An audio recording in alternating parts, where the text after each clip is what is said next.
ये कहानी जेक के बारे में है जो कि पेंडोरा प्लेनेट का रहने वाला है। ये अपनी फैमिली के साथ बहुत खुश होता है जिसमें इसकी वाइफ और बच्चे हैं। ये बताता है कि मेरे अपने बच्चों के अलावा मैंने 2 बच्चे भी अडॉप्ट किए हुए हैं, जिनमें एक मेरी ही पुरानी साथी की बेटी है जो उसको पैदा करने के बाद मारी गई, और एक और बच्चा है जो कि इंसानों का ही है, क्योंकि आज से कुछ सालों पहले इंसान इस प्लेनेट पर रहने के लिए आए थे जहाँ पे मैं अभी रह रहा हूँ। लेकिन जब वो वापस जमीन की तरफ चले गए तो ये बच्चा इधर ही रह गया। तब से ये मेरे साथ ही रहता है। ये सब बच्चे आपस में बहुत खेलते और एक दूसरे का काफी ख्याल भी रखते हैं। जेक अपने सब बच्चों को सब सिखाता है, जैसे कि तीर चलाना, मछली पकड़ना और भी बहुत कुछ। ये सब बड़े छोटे खुश तो होते हैं, लेकिन एक रात जेक और उसकी वाइफ आसमान में चमकता हुआ एक सफेद तारा देखते हैं। तो जैसे ही करीब आता है तो पता चलता है कि ये तो इंसानों की स्पेसशिप है, तो एक बार फिर से इनकी प्यारी दुनिया में रहने के लिए आ रही है। इंसानों की स्पेसशिप से निकलने वाली आग की वजह से जंगल में आग लग जाती है, जिससे बहुत से जानवर मारे जाते हैं और बहुत नुकसान होता है। इसके अंदर से इंसान निकलते हैं जो बड़े बड़े रोबोट्स के अंदर बैठे हुए थे, और इनकी बहुत बड़ी गाड़ियां भी थी जो रास्ते में आने वाली हर चीज को कुचल रही होती हैं। जबकि जेक और उसकी वाइफ के पास इस तबाही को देख के रोने के अलावा कुछ भी नहीं बचता। पता नहीं इंसान कब इंसान बनेंगे। खैर, अब लैब को दिखाया जाता है जहाँ एक नीले रंग का इंसान जो बिल्कुल जेक और उसकी फैमिली जैसी शक्ल का लग रहा था, वो बेकाबू होकर उठता है और आसपास के लोगों को मारने लगता है। उसको उसके साथी कंट्रोल करते हुए बताते हैं कि आप हमारे कॉलोनल हैं, यानी कर्नल हैं, और आप इंसान ही हैं। हमने आपके मरने के बाद आपको मॉडर्न टेक्नोलॉजी की मदद से ऐसी बॉडी दे दी है जिस वजह से आप इस प्लेनेट में जिंदा रह सकेंगे। आप दिखने में इस प्लेनेट के लोगों जैसे ही लगेंगे, तो आपको फिक्र करने की कोई जरूरत नहीं है। इसी तरह बहुत से इंसानों को ऐसी बॉडी दे दी जाती है जो कि हम इन कर्नल के आसपास खड़े लोगों में देख भी सकते हैं। दूसरी तरफ जेक और उसके साथी इंसानों को रोकने के लिए उनकी ट्रेन को तबाह कर देते हैं, जिसमें उनके हथियार और खाने का सामान जा रहा था। ये लोग खुद उड़ने वाले क्रिएचर्स पर थे और इंसानों के हेलीकॉप्टर्स को भी तबाह करने के बाद उनका सामान लूट लेते हैं। जब कर्नल को इस होने वाले नुकसान का पता चलता है तो वो जेक को मारने का प्लान करता है, क्योंकि जेक ही है जो नावी लोगों का लीडर है। बेसिकली जेक और उस जैसे दिखने वाले लोगों को नावी कहा जाता है। ये सभी वो लोग हैं जो जंगलों में रहते हैं और इन्हीं ने ट्रेन पर अटैक भी किया था। लेकिन कर्नल की सीनियर ऑफिसर उसको बताती है कि हमने जब भी जेक के जंगल में अपने जहाज भेजे तो उनके उड़ने वाले क्रिएचर्स ने हमेशा उनको तबाह किया। अब तुम ही हमारी उम्मीद हो जो कुछ कर सकते हो। तो कर्नल जंगल में अपने कुछ साथियों के साथ पैदल जाता है जहाँ पर जेक के बच्चे खेल रहे थे। वो अपनी तरफ इंसानों को आता देखकर अपने फादर को बताते हैं, लेकिन उसी वक्त इंसान उनको पकड़ लेते हैं। कुछ ही देर में जेक की वाइफ वहां पर पहुंचकर एक इंसान के सर से तीर आर पार कर देती है। दोनों में लड़ाई शुरू हो जाती है। जेक की वाइफ अपनी बाकी बच्चों को तो बचा लेती है, लेकिन कर्नल उसके उस बेटे को उठा के अपने साथ ले जाता है जो इंसानी शक्ल वाला बच्चा था, जिसको इन्होंने अडॉप्ट भी किया हुआ था। जेक की वाइफ अपने बच्चे को लेके परेशान ही थी कि जेक कहता है कि हमें इस जंगल को छोड़कर जाना होगा, क्योंकि मैं यहाँ का लीडर हूँ और वो कर्नल मेरे पीछे है। क्योंकि जब पहले इंसान यहाँ आए थे तब मैंने ही कर्नल को मारा था। क्योंकि वो नीले जिस्म या एवाटार में जिंदा होकर दोबारा आया है तो वो मुझे मारना चाहता है। अगर मैं, तुम और हमारी मुकम्मल फैमिली यहाँ से चली गई तो हम अपने कबीले के बाकी लोगों की जान बचा सकेंगे, क्योंकि हमारा पकड़े जाने वाला बच्चा जल्द ही हमारी लोकेशन बता देगा कि हम कहाँ रहते हैं और इंसान यहाँ तक पहुंच जाएंगे। जेक की वाइफ जाना तो नहीं चाहती लेकिन आखिरकार मान जाती है। जबकि दूसरी तरफ इंसान जेक के बच्चे पर जुल्म कर कर उसके घर का पता पूछ रहे होते हैं, लेकिन वो हिम्मत करता है और कुछ भी नहीं बोलता। तभी कर्नल आकर उनको रोकते हैं और कहते हैं कि ये इंसान है तो इसे हम इंसानों की तरह बात करेंगे। ये उसकी तरफ दोस्ती का हाथ बढ़ाकर बताता है कि मैं तुम्हारा असली फादर हूँ, और आखिरी बार जब मैं दुनिया में आया था तो मैं जानबूझकर तुम्हें यहाँ छोड़ के गया था, क्योंकि मैं साथ तुम्हें लेकर नहीं जाना चाहता था। लेकिन अब मुझे एहसास है और मैं तुम्हें अपने साथ वापस लेकर जाऊंगा। जिस पर वो मासूम बच्चा मान जाता है कि ठीक है, मैं आपको जगह दिखा दूंगा। जबकि दूसरी तरफ जेक और उसकी फैमिली अपनी कबीले को छोड़कर अपने उड़ने वाले क्रिएचर्स पर बैठ के यहाँ से बहुत दूर चले जाते हैं कि कम से कम कहीं रहने को नया ठिकाना मिले और वो वहां पे रह सके।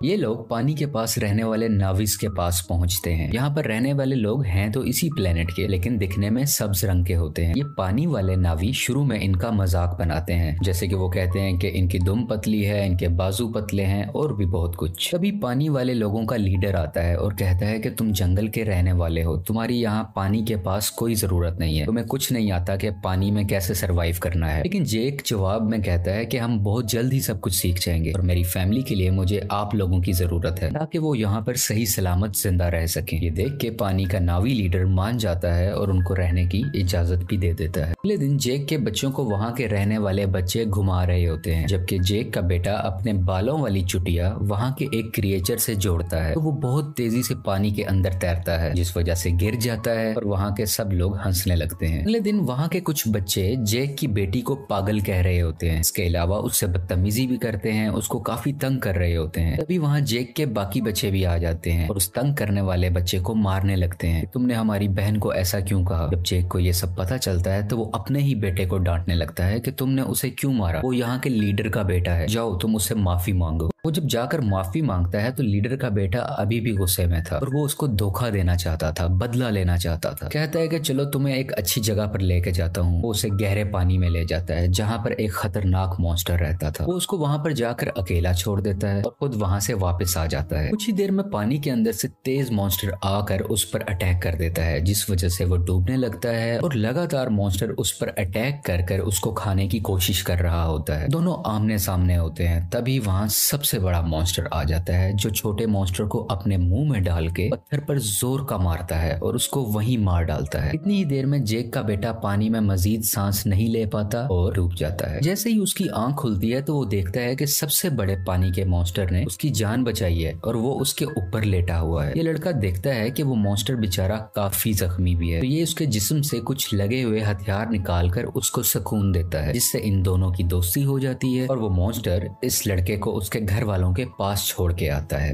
जब सब्ज कबीले वाले नावी लीडर को ये पता चलता है कि उसके अपने बेटे ने ही जानबूझ के हमारे मेहमान को मॉन्स्टर के पास मरने के लिए छोड़ा, तो वो उसको सजा देने लगता है। लेकिन जेक का बेटा कहता है कि आपके बेटे की कोई गलती नहीं है, ये मेरा आइडिया था गहरे पानी में जाने का, मैंने ही कहा था कि हम वहाँ चलते हैं। इसे देख के लीडर के बेटे को शर्मिंदगी होती है कि इसने मुझे बचा लिया ना, कि मैंने गलत किया था, मैं तो उसको मारना चाहता था। इसी चीज को देखते हुए वो अब दिल से इनका अच्छा दोस्त बन जाता है। जेक का वही बेटा सबको बताता है कि बड़े मॉन्स्टर ने मेरी जान बचाई, पर सब दोस्त उसका मजाक बनाने लगते हैं और कोई भी उसका यकीन नहीं करता। अगले दिन ये दोबारा उसी बड़े मॉन्स्टर के पास जाता है और जाके बहुत ज्यादा एंजॉय करता है। वो दोनों आपस में बहुत खेलते हैं, जबकि कर्नल जेक की तलाश में अब तक फिर रहा था। तभी उसको इन्फॉर्मेशन मिलती है कि जेक अपनी फैमिली के साथ कहाँ कहाँ जा सकता है, लेकिन अभी भी एग्जैक्ट इन्फॉर्मेशन नहीं थी, इसलिए मजीद ढूंढना पड़ रहा था। कर्नल ने वहाँ के उड़ने वाले कुछ क्रिएचर्स पर अपना कंट्रोल भी कर लिया था, जैसे कि वहाँ के रहने वाले लोकल नावी लोग उन क्रिएचर्स को इस्तेमाल किया करते थे। सब इंसान जेक को ढूंढने के लिए निकल पड़ते हैं और एक जजीरे यानी आइलैंड पर पहुंचते हैं, जहाँ के लोग कहते हैं कि हमने कभी नहीं देखा जिसकी तस्वीर तुम हमें दिखा रहे हो। कर्नल को इन सब की बातें झूठ लग रही होती हैं, तो वो इन लोगों के एक क्रिएचर को मरवा डालता है। कर्नल का बेटा उसे समझाता है कि ये लोग कुछ नहीं जानते, ये सिर्फ मछलियां पकड़ते हैं, इन्हें छोड़ दो, ये कुछ नहीं जानते। तो कर्नल भी अपने बच्चे की बात मान लेता है, लेकिन जालिम इंसान फिर भी जाते हुए वहाँ आग लगवाकर उनके रहने की जगह को जलवा देता है। इस तरह और भी जगहों पर जाकर बहुत से मासूम नावी लोगों को मारने लगता है। सबसे बहुत कुछ पूछता है, लेकिन इस वक्त तक उसको जेक का पता नहीं चलता कि वो कहाँ पर गया।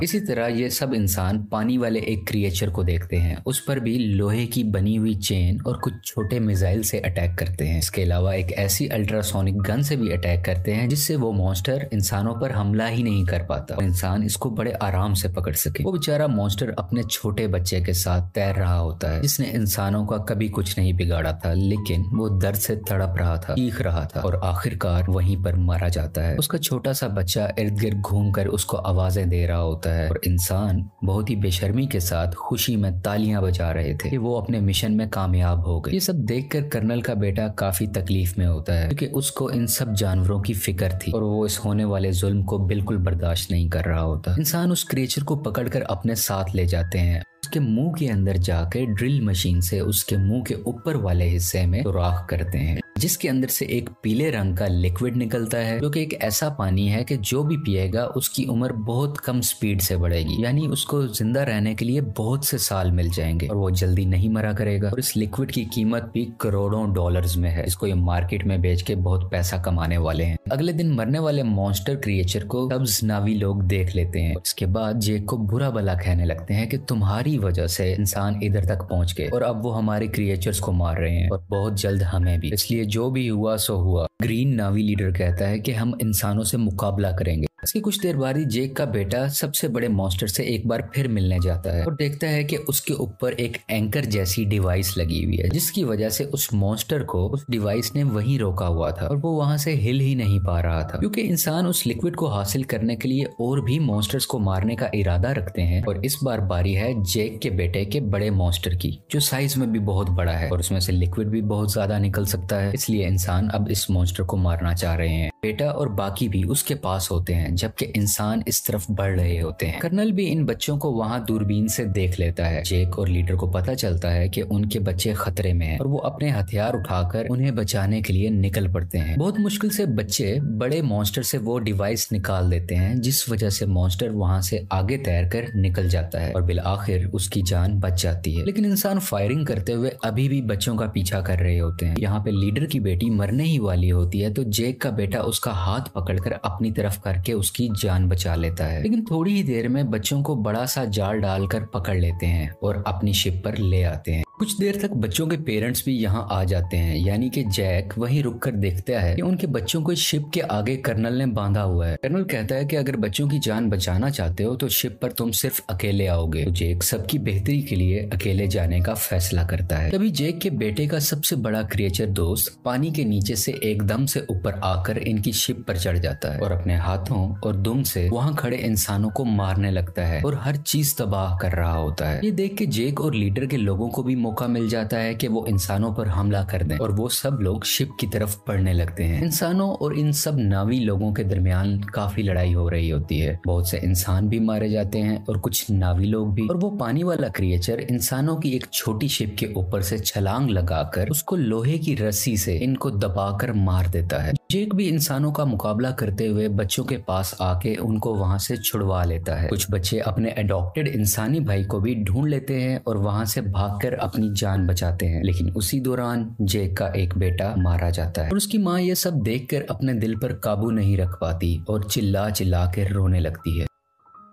जेक के दो बच्चे फिर से कर्नल ने पकड़ लिए होते हैं और वो लोग इंतजार कर रहे होते हैं कि जेक इनको बचाने आएगा और इसी मौके को देखते हुए हम उसे मार डालेंगे। जेक वहां बड़ी खामोशी से आकर धमाका करता है, जिससे हर तरफ आग ही आग हो जाती है। बहुत से इंसान भी मारे जाते हैं। उसकी वाइफ भी बहुत से इंसानों को अपने तीर से हमेशा के लिए खत्म कर देती है और एक इंसान को गुस्से वाली आंखें दिखाते हुए मार डालती है, क्योंकि अभी अभी उसने अपना बेटा खोया था। उसकी आंखों में दर्द था। मौका देखते हुए कर्नल जेक की बेटी की गर्दन पर चाकू रख के उन सबको हथियार डालने का कहता है। लेकिन उसी दौरान जेक की वाइफ वहां आकर कर्नल के ही बेटे की गर्दन पर चाकू रख देती है, जिसको देखते हुए कर्नल को उसकी बेटी को छोड़ना पड़ जाता है। अब फाइनली कर्नल और जेक की आपस में हैंड टू हैंड लड़ाई होती है। इसमें बहुत मुश्किलों के बाद जेक कर्नल का गला अपने हाथों में दबाकर उसे मार देता है और आखिरकार ये जालिम कर्नल पानी में डूबने लगता है। लेकिन कर्नल का बेटा उसे डूबने से बचाकर पानी के ऊपर ले आता है, क्योंकि कर्नल ने उसकी जान जो बचाई थी जब जेक की वाइफ ने उस पर चाकू रखा हुआ था। जब कर्नल कहता है कि बेटा मेरे साथ आओ, तो वो उस पर गुस्सा कर अपनी फैमिली के पास चला जाता है, यानी कि जेक के पास। और इसको देखकर जेक की फैमिली भी बहुत खुश होती है और उसको पहले की तरह ही प्यार करती है। आखिर में जेक अपने मरने वाले बेटे को पानी के अंदर दफना देता है और उस वक्त उसको सब पुराना याद आ रहा था कि मेरा बेटा जो आज मरा है उसको मैंने कैसे अपने हाथों में उठाया था जब वो पैदा हुआ था, और आज अपने ही हाथों से दफन भी कर रहा हूँ। और इस फिल्म की कहानी यहीं पर खत्म हो जाती है।